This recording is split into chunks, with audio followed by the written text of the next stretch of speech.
Je sais déjà que cette vidéo va être un peu controversée, parce que je vais vous montrer comment vous pouvez reproduire le style d'un artiste dans Midjourney. C'est facile. Je peux simplement ajouter le style de l'artiste dans mon invite. Bien sûr, vous pouvez le faire. Mais que se passerait-il si vous pouviez réaliser quelque chose de très similaire sans faire référence au nom de l'artiste? C'est juste.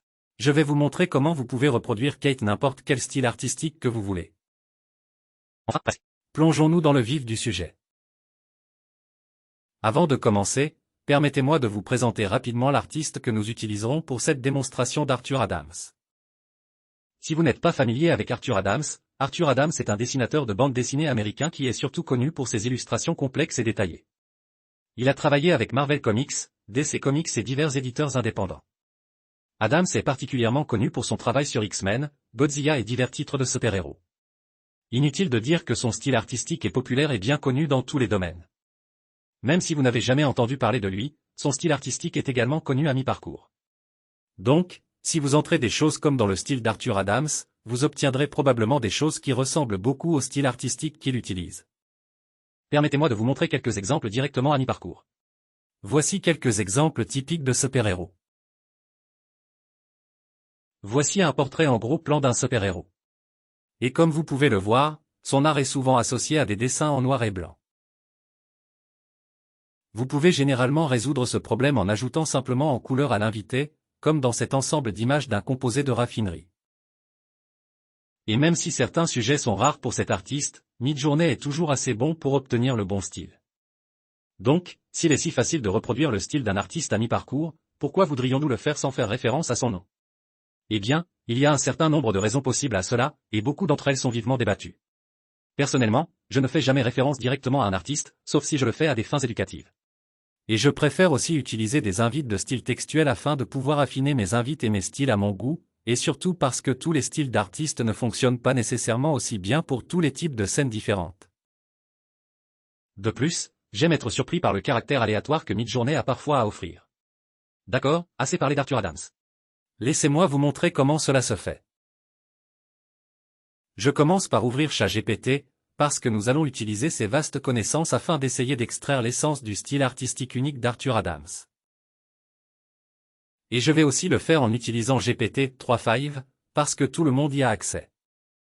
Vous pourriez probablement obtenir de meilleurs résultats si vous utilisiez GPT-4, mais pour ce type d'utilisation, le K3.5 est à peu près suffisant. J'ai donc commencé par demander à ChatGPT s'il savait qui était Arthur Adams. Il a confirmé qu'il savait qui il est et ce qu'il fait. C'est évidemment crucial pour que cette méthode fonctionne réellement. Je lui ai alors demandé de décrire son style artistique en 4 ou 5 mots-clés. Sa réponse a été excellente, mais pas vraiment dans le format dont j'avais besoin. C'est un excellent exemple de la raison pour laquelle il est si important que vous formuliez correctement votre invite. J'ai donc clarifié ce que je voulais vraiment qu'il fasse. J'avais besoin de mots descriptifs que je pourrais utiliser pour créer une invite pour mon voyage. Sa réponse suivante a été excellente, car elle a vraiment décomposé les choses en concepts.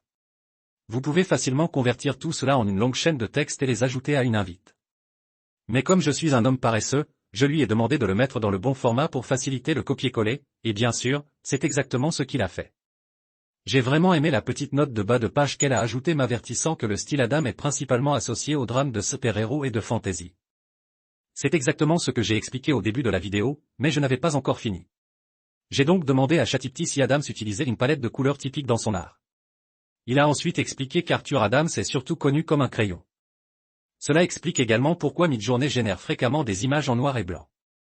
La même chose se produit chaque fois que vous utilisez le terme dessin au trait. Pour des raisons évidentes.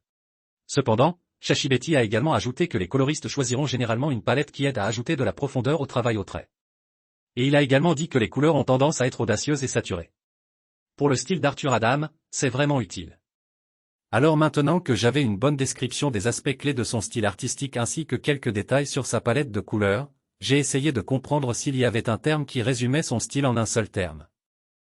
ChatGPT m'a donné une réponse un peu due.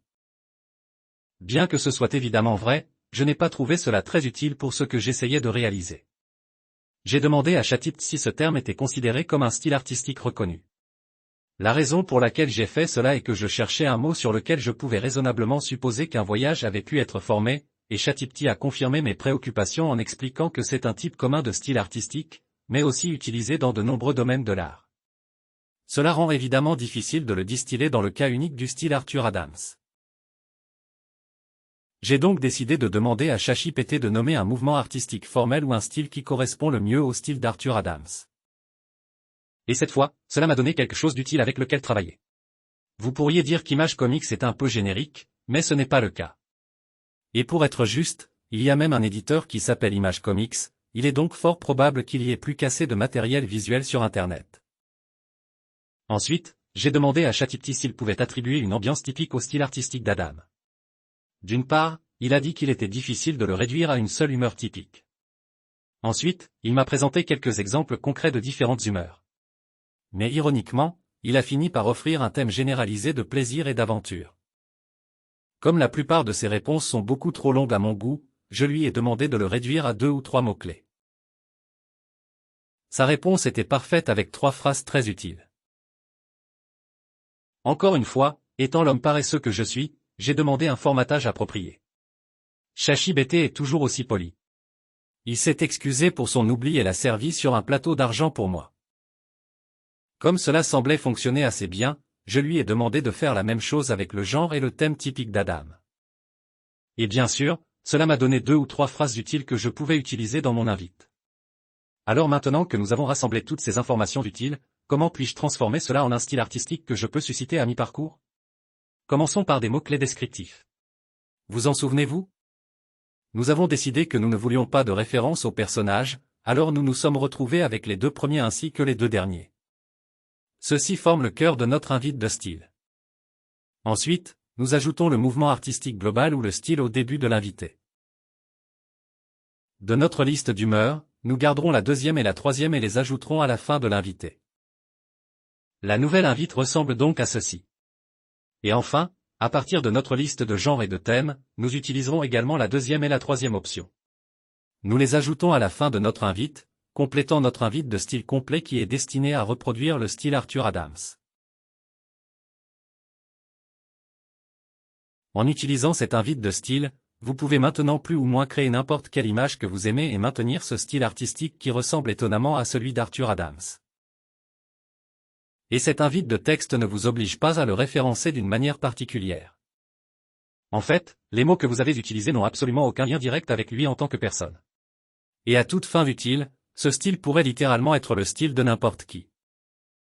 Mais vous vous demandez probablement, à quel point est-ce proche de l'original réel? Eh bien, découvrons-le. Voici une invite pour l'intérieur d'un vaisseau spatial extraterrestre.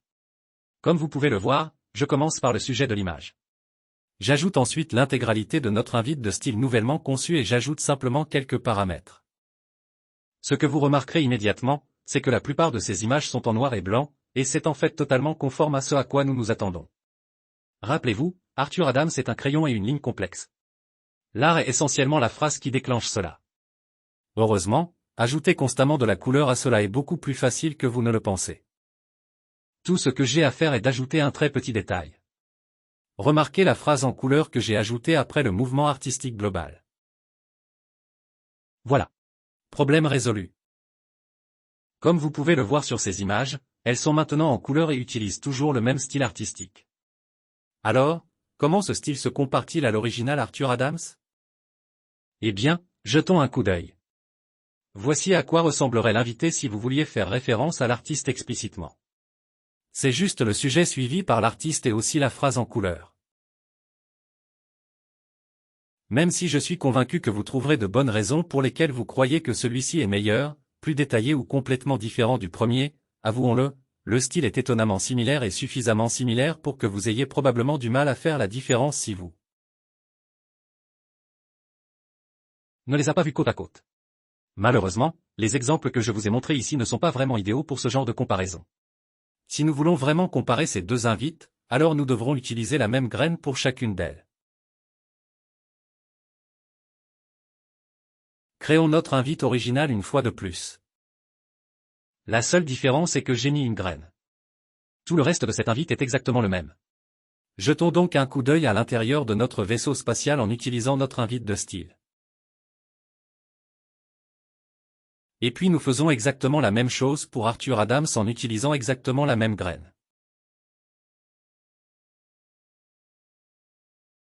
Maintenant, l'intérieur du vaisseau spatial ressemble à ceci. Je sais qu'il peut être un peu difficile de les comparer comme ça, alors vérifions chaque cadran côte à côte. Voici le coin supérieur gauche. Maintenant, en haut à droite. En bas à gauche. Et enfin en bas à droite. Et bien sûr, ces images sont toujours différentes. Cependant, si vous faites très attention, vous remarquerez peut-être qu'ils ne sont pas aussi éloignés que vous l'auriez pensé à l'origine. La question beaucoup plus importante est donc de savoir ce que cela nous dit exactement sur la façon dont Midjourney reproduit les styles des artistes. Les noms de certains artistes ne sont-ils que des mots-clés qui déclenchent une certaine collection de descripteurs? Malheureusement, et je dois être tout à fait honnête ici, je n'en sais tout simplement pas assez sur la façon dont les grands modèles de langage, les modèles de diffusion et les intégrations fonctionnent sous le capot. Mais évidemment, cela soulève des questions intéressantes. Avant de terminer, j'aimerais partager quelques autres exemples. J'ai partagé certaines de ces images sur les médias sociaux il y a quelques semaines. Bien que je pense qu'il y a un niveau de détail supérieur dans les images qui font directement référence à Arthur Adams, je pense que notre style est vraiment, vraiment proche. Et il est également intéressant de voir comment la graine maintient certaines similitudes. Vous ne pouvez pas vraiment le voir très bien, même si les images sont montrées côte à côte. Donc, la meilleure façon de vérifier est de simplement basculer entre les deux images. C'est à ce moment-là que vous commencez vraiment à remarquer les similitudes dans certaines zones des images. Ce n'est pas très évident si vous regardez simplement la composition des images. Voici les invites.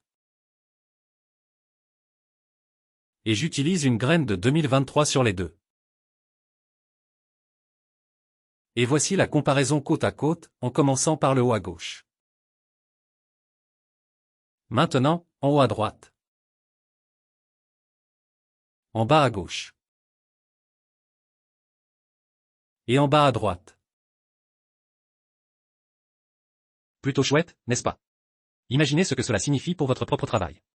Vous n'avez plus nécessairement besoin de vous fier au référencement d'artistes spécifiques si vous ne le souhaitez pas. Et qui sait, vous découvrirez peut-être de nouvelles variations d'un style spécifique que vous préférez.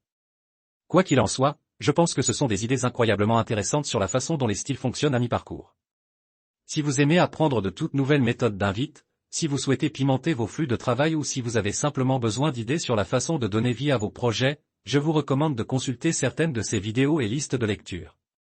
Croyez-moi, il y en a pour presque tout le monde. Alors continuez à apprendre et prenez soin de vous.